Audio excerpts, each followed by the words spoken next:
হিঙ্গলগঞ্জের মাটি তৃণমূলের শক্ত ঘাঁটি। পিঠে পছন্দ করেন না?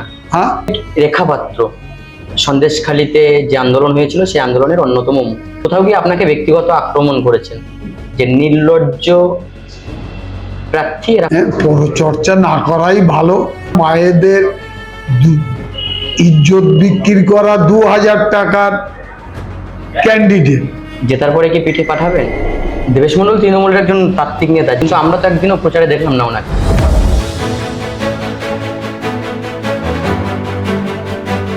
নমস্কার, বাংলা লেন্সের পক্ষ থেকে আমি রাকিব। আজকে আমাদের সাথে উপস্থিত আছেন হিঙ্গলগঞ্জ 126 এসসি বিধানসভার তৃণমূল কংগ্রেস মনোনীত প্রার্থী মাননীয় আনন্দ সরকার মহাশয়। নমস্কার। নমস্কার। অনেকদিন তো প্রচার করলেন, প্রথমবার ক্যান্ডিডেট, কি মনে হচ্ছে হিঙ্গলগঞ্জের হাওয়া কেমন? হিঙ্গলগঞ্জের মাটি তৃণমূলের শক্ত ঘাঁটি।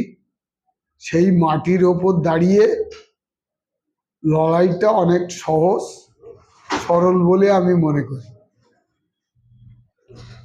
আপনি এই নির্বাচনী প্রচারে টিএমসির সব স্তরের সাংগঠনিক নেতৃত্বের সাপোর্ট পাচ্ছেন?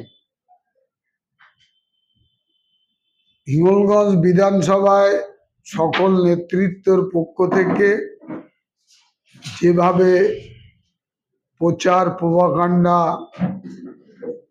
রাজনৈতিক ভাবে করছেন সমস্ত স্তরের নেতৃবৃন্দ, আমি এর আগে কখনো এভাবে গ্রাসরুট লেভেল থেকে আপার লেভেল পর্যন্ত সমস্ত কর্মীদের 100% ভূমিকা নিয়ে এইভাবে কোনো নির্বাচনে প্রচার করতে আমি দেখিনি কখনো। না, আপনি বলতে চাইছেন যে আপনাদের কোনো গোষ্ঠী কোন্দল নেই, এটা কি? গোষ্ঠী কন্দল টন্দল কিছুই নেই। যেহেতু দুবারের 4বার দাঁড়িয়েছিলেন, 2বার জিতেছিলেন, তিনি একটু মনোকষ্ট ছিলেন। পরে দেখা সাক্ষাৎ এবং ফোনের আলাপচারিতার মধ্য দিয়ে তিনি সেই এখনো আমার স্নেহের ছোট ভাই হিসাবেই আছেন আমার হৃদয়ে। আপনি নাম নিলেন না, আমি নাম নিয়েই বলছি। আমাদের প্রাক্তন বিধায়ক দেবেশ মন্ডল আপনাকে নির্বাচনী প্রচারে কতটা সহযোগিতা করছেন? সমস্ত রকম সহযোগিতা করছে, কিন্তু আমরা তো একদিনও প্রচারে দেখলাম না ওনাকে। এই তো হাওয়ার দিদির সভাতে দেখলেন, আপনার প্রচারে দেখলাম না। আমার প্রচারে তার ভাই সন্তান সবকিছুই তারা করছে। পার্টি অফিসে বসে পার্টি অফিসে আলগাচ্ছে তার ছোট ভাই এবং তার সন্তান দেবমাল্য। আমি নিজে চোখে দেখে এসেছি। দেবেশ মন্ডল তৃণমূলের একজন তাত্ত্বিক নেতা, যেভাবে আমরা এর আগে বিধায়ক থাকাকালীন বিভিন্ন প্রোগ্রামে দেখেছি, মাইকে, বিশেষ করে ওনার মাইকে কথা বলার ধরনটা, সেটা আপনার নির্বাচনী প্রচারে তো এই বিধানসভাতে একটা এফেক্টিভ ব্যাপার ছিল। তো ওনাকে তো আমরা দেখছি না, তাহলে তো গোষ্ঠীকন্দল জিয়েই রেখেছেন। খুব তাড়াতাড়ি মাঠে নেমে যাবে। 17 তারিখে দেখবেন হিঙ্গলগঞ্জের নতুন বার্তা, নতুন সূর্য উদিত হচ্ছে। আমাদের সেনাপতি অভিষেক বন্দ্যোপাধ্যায় আসার পরে দেখবেন হিঙ্গলগঞ্জে আর একটা নতুন সূর্য উদিত হচ্ছে। মানে আপনি বলতে চাইছেন যে 4ঠা মে আনন্দময় হিঙ্গলগঞ্জ হয়ে উঠবে? আনন্দময় এখনই হয়ে উঠেছে। আনন্দময়ের চাইতে মমতাময় হয়ে গেছে সমস্ত সুন্দরবনবাসী। যেখানেই যাচ্ছি মমতাময়ী মায়ের মমতায় হাজার হাজার মহিলা তারা আজকে রাজপথে বেরিয়ে এসে শঙ্করধ্বনি কাসর ঘন্টা বাজিয়ে তার প্রেরিত দূত আনন্দ সরকারকে বরণ করে নিচ্ছে। এখানকার বিজেপি ক্যান্ডিডেট রেখা পাত্র সন্দেশখালিতে যে আন্দোলন হয়েছিল সেই আন্দোলনের অন্যতম মুখ। আমরা রিসেন্ট টাইমে ওনার একটা ফেসবুক পোস্টে দেখলাম যে কোথাও গিয়ে আপনাকে ব্যক্তিগত আক্রমণ করেছেন, যে নির্লজ্জ প্রার্থী, এরকম একটা কথা ব্যবহার করেছেন। তো এসব নিয়ে আপনার মতামতটা কি? পরচর্চা না করাই ভালো। সন্দেশখালির মাটি থেকে উঠে আসা মায়েদের ইজ্জত বিক্রি করা 2000 টাকার ক্যান্ডিডেট, তার কাছ থেকে আপনি ভালো কিছু আশা করতে পারেন। কোনটা পছন্দ করেন, ভাত না রুটি? আমি ডাল ভাত বেগুন ভাজা মাছের ঝোল, এইটাই বাঙালির প্রধান খাদ্য। পিঠে পছন্দ করেন না? হ্যাঁ, পিঠে পছন্দ করেন না? পিঠে তো সন্দেশখালীর লোক খেয়ে সারা ভারতবর্ষে পিঠেময় করে তুলেছেন আমার মমতাময়ী রেখা দিদি। জেতার পরে কি পিঠে পাঠাবেন? এখন আমাদের এদিকে ঢেকি টেকিতে চাল ছাটা হয় না, তো সেভাবে পিঠে হয় না। কলের চালে ভাঙি, আতপ চাল ভাঙিয়ে পিঠে হয়, ও পিঠের টেস্ট খুব একটা ভালো হবে না। আপনার বিধানসভার একটা বিরাট সমস্যা স্থায়ী নদীবাঁধ। আমরা দীর্ঘদিন ধরে দেখে আসছি, সেটা রায়মঙ্গলের বাঁধ বলেন বা আপনি যে ব্লকের সাংগঠনিক দায়িত্বে আছেন সেই ব্লকের একটা অংশ কাটাখালীতে প্রায় ভাঙন দেখা যায়। এটা নিয়ে আপনার পরিকল্পনা কি আছে? দেখুন, গোটা সুন্দরবন নদী বেষ্টিত এলাকা। সেই এলাকাতে আয়লার সময়ে যে নদীগুলো ভেঙেছিল সেখানেই আয়লা বাঁধ নির্মিত হচ্ছে, এবং 80% আয়লা বাঁধ নির্মাণ হয়ে গেছে, 20% আয়লা বাঁধ বাকি আছে। তারপরে এই আয়লা বাঁধ শেষ হবার পরে গভর্নমেন্টের একটা নতুন পরিকল্পনা থাকে, বাকি যে জায়গাগুলোতে খারাপ সে জায়গাগুলোতে প্রশাসনিকভাবে যতটা যা ব্যবস্থা নেওয়া সেটা চেষ্টা করতে হবে সেচ দপ্তর মাধ্যমে। আপনি ক্যান্ডিডেট হওয়ার পরে আমরা আরো একটা জিনিস দেখলাম, আপনার ব্লকের অর্থাৎ হাসনাবাদ ব্লকের যিনি পঞ্চায়েত সমিতির সভাপতি আছেন তৃণমূল কংগ্রেসের, ওনাকেও আমরা নির্বাচনী প্রচারে দেখলাম না। তো উনি তো কাটাখালী বাজারে বসে বসে প্রচার করছেন। তো এদিন ওনার বাড়ি গেলাম, চা খেলাম, কোলাকুলি করলাম, কোনো সমস্যা নেই তো। না, আপনি বলতে চাচ্ছেন যে হিঙ্গলগঞ্জ বিধানসভায় আপনাদের সাংগঠনিক কোনো দুর্বলতা নেই? কোনো দুর্বলতা নেই। সাংগঠনিক দুর্বলতা যদি থাকতো তাহলে প্রত্যেকটা পঞ্চায়েতে আমি নির্বাচনী প্রচারে গেলে হাজার হাজার মানুষ সেখানে জড়ো হচ্ছে, তাহলে সাংগঠনিক খামতি থাকলে মানুষ তো এইভাবে বেরোতে পারত না। এই দল তো আমাদের নেত্রী অভিষেক বন্দ্যোপাধ্যায় এবং দিদি মমতা বন্দ্যোপাধ্যায় তানারাই এর কাণ্ডারি, আমরা তো উপলক্ষ মাত্র। অতএব দল, নেত্রী এবং সেনাপতি যেভাবে নির্দেশ দেবেন দল সেইভাবেই চলবে। এ কারোর আলাদা ব্যক্তি বিশেষের ওপরে দল চলে না।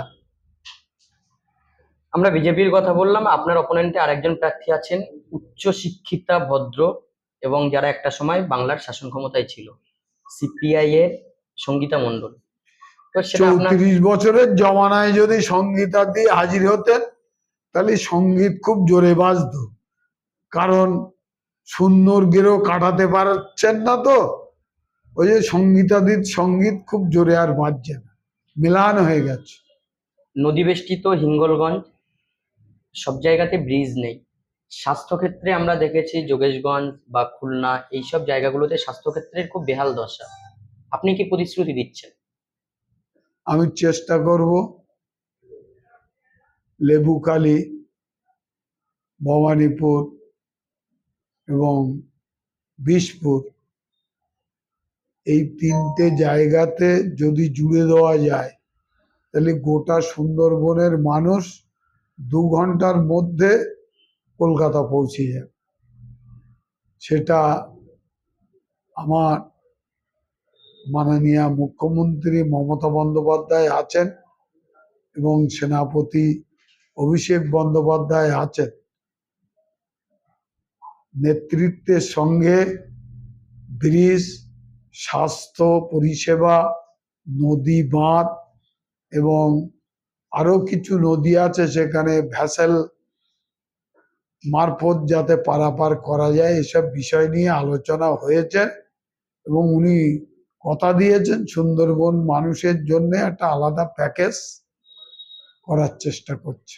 আপনি বারবার অভিষেক বন্দ্যোপাধ্যায়, মমতা বন্দ্যোপাধ্যায়ের নাম করছেন, তো আমরা ইদানিং সময়ে দেখেছি যে বর্তমান শাসক দল অর্থাৎ তৃণমূল কংগ্রেস, তারা বিভিন্ন দুর্নীতির দায়ে অভিযুক্ত, তাদের দিকে বারবার একটা দুর্নীতির তীর যাচ্ছে। এরপরে আপনি মানুষের কাছে ভোট চাইতে যাচ্ছেন কিভাবে? ধানের ভেতর চিটি কিছু থাকে, এখন মানুষ তো চায় ভালো চালটা খেতে, ভালো পড়তে। এখনো পর্যন্ত তো কাউকে প্রমাণ করতে পারিনি। ইডি, সিবিআই হাতে ক্ষমতা আছে, প্রয়োগ করে ক্ষণিকের জন্য কাউকে জেলে আটকে রাখা যায়, কিন্তু আপনাকে তো তার এগেনস্টে প্রমাণ প্রুফটা দিতে হবে। সেটা কোথায়? সেটা কি এখনো পর্যন্ত দাখিল করতে পেরেছেন বিজেপির বন্ধুরা? পারেননি। ফিরোজ কামাল গাজী, বাবু মাস্টার, দলে ফিরে আসাটা আপনার জন্য খারাপ না ভালো? ঘরের ছেলে ঘরে ফেরবে, তাতে আর খারাপের কি আছে? মানে বাবু মাস্টার আসার পরে কি আপনি জেতার জন্য ওভার কনফিডেন্ট? এ দল ব্যক্তি বিশেষের ওপর নির্ভরশীল নয়। আনন্দ সরকারের ক্ষমতা জাহির করে বা অন্যের ক্ষমতা জাহির করে যে তার প্রক্রিয়া না, এটা সাংগঠনিক দল। গ্রাসরুট লেভেল থেকে হায়ার অথরিটি পর্যন্ত মানুষ পরোক্ষে পরোক্ষে এর সঙ্গে যুক্ত। এ দলকে অত তাড়াতাড়ি ডিস্ট্রয়েড করা যাবে না। এ দলের ওভার কনফিডেন্স আছে, কারণ এই দলটা তৈরি হয়েছিল যেদিন 1998 সালের 1 জানুয়ারি, সেদিন এই সাধারণ মানুষ নিয়েই দিদি দলটা করেছিলেন। কোনো ব্যক্তি বিশেষের উপর নির্ভরশীল এই দিদি দল করেন। অতএব সাধারণ মানুষের দল, জনগণের দল। এটা কোনো লিডার থাকলো কি না থাকলো, এ দল তার নিজস্ব গতিতে চলবে। শোনা যায় বিরোধীরা প্রচারে নিয়ে আসছে আপনার বিরুদ্ধে যে আপনি সিপিএম, বিজেপি, তৃণমূল সবকিছু করেই তৃণমূলের টিকিট পেয়েছেন, এটা কি সত্যি? সেটা দলের কাছে তার খতিয়ান আছে। আপনি কি বলবেন, কারণ সাধারণ মানুষের কাছেও তো এই কথাগুলো যাচ্ছে। বিরোধীরা কি বলছে, ওই আপনি এর আগে একটু প্রশ্ন করছিলেন কি সব কথা টথা বলেছে। এখন ছাগলও কিনা খায়, পাগলে কিনা বলে। তো এখন ও শুনে আমার মন খারাপ করলে হবে? আপনি সত্যি আমার কাঁধে যে গুরু দায়িত্ব দল দিয়েছে, সেটা ওভার কনফিডেন্টের সঙ্গে আগামী 4 মে হিঙ্গলগঞ্জের রেজাল্ট বেরোলে যারা অপপ্রচার করছে তাদের মুখে সাধারণ মানুষ তার যোগ্য জবাব দেবে। আমার রাজনৈতিক জীবনে আমি কখনো অন্য দল করিনি। কারণটা হচ্ছে, আমি 88 সালে কংগ্রেসের নির্বাচিত সদস্য, 2023 সাল পর্যন্ত। 98 সালে দলে গঠন হওয়ার দিন আমরা যারা কংগ্রেস কর্মী ছিলাম, হাসনাবাদ গ্রাম পঞ্চায়েত কংগ্রেসের দখলে ছিল, সেই নির্বাচিত সকল সদস্য, প্রধান, উপপ্রধান, আমরা ওই 1 জানুয়ারি 1998 সালে তৃণমূল কংগ্রেসে যোগদান করেছিলাম। সেখান থেকে কন্টিনিউ এই দলে আমি নির্বাচিত সদস্য। কখনো পঞ্চায়েত, কখনো পঞ্চায়েত সমিতি, কখনো জেলা পরিষদ। কিন্তু সাল ভিত্তিক, তথ্য ভিত্তিক দেখলেই বোঝা যাবে। ক্রিকেট না ফুটবল, কোনটা পছন্দ করেন? ফুটবল। তাহলে 4 মে কি ফুটবল খেলবেন? সে তো আমার নেত্রী বলে দিয়েছেন খেলা হবে। তার মানে হিঙ্গলগঞ্জে কি খেলা হচ্ছে আর আনন্দ সরকার সেই খেলা করছে? আনন্দ সরকার খেলবে না, জনগণই খেলবে। কোথায় খেলতেন, স্ট্রাইকার না ডিফেন্স? আমি স্ট্রাইকারে খেলতাম, আমি ডিফেন্স খেলতে ভালোবাসি না। এবারও কি স্ট্রাইকিং ফোর্সে আপনি কারণ থাকবেন আমার ছাত্র জীবন থেকেই আমি স্ট্রাইকারে খেলেছি, ইন্টারমিডিয়েট গ্রুপ কম্পিটিশন খেলেছি, সেও স্ট্রাইকারে খেলেছি। মানে বিরোধীদের কোর্টে এবার গোল পোস্টে গোল ঢুকছে। 294টার ভেতরে আমরা আশাবাদী। 235 থেকে 240টা সিট নিয়ে পশ্চিমবাংলায় আবার তৃণমূল কংগ্রেস চতুর্থবারের জন্য আমার জনমানুষের জননেত্রী মমতা বন্দ্যোপাধ্যায় মুখ্যমন্ত্রী হিসাবে শপথ নেন। আমরা প্রায় আমাদের শেষেই চলে এসেছি।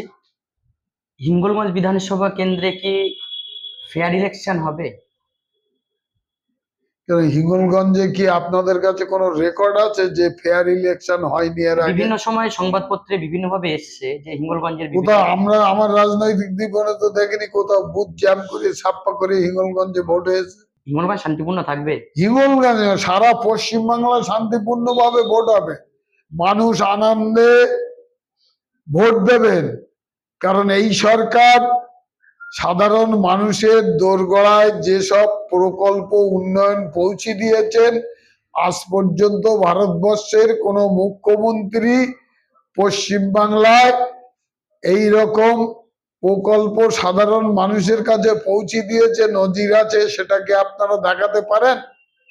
পারবেন না। আপনার রাজনৈতিক জীবনে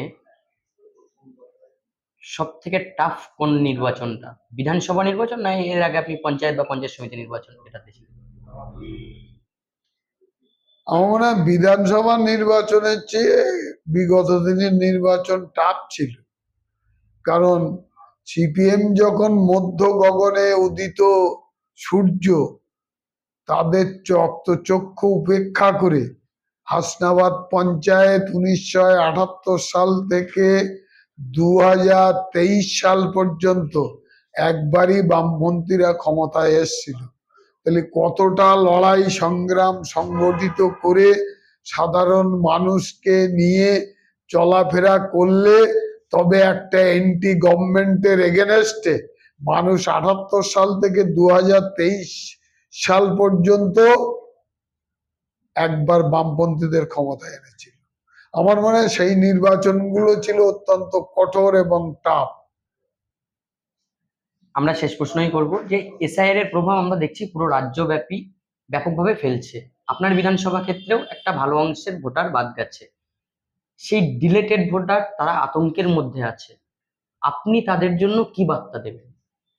দেখুন, আমার তৃণমূল পার্টির গাইডলাইন অনুযায়ী, আমাদের নেত্রীর নির্দেশ অনুযায়ী তাদেরকে আমরা সব আবার নতুন করে কাগজপত্র জমা দিতে বলেছি, হার্ড কপি তুলতে বলেছি। আমরা এগুলো নিয়ে ট্রাইব্যুনালে যাব। আমাদের নেত্রী বলেছেন কোনো ভোটার যাতে ভোটাধিকার থেকে বঞ্চিত না থাকেন, এটা আমাদের পার্টির মূল কাজ, দায়িত্ব, কর্তব্য।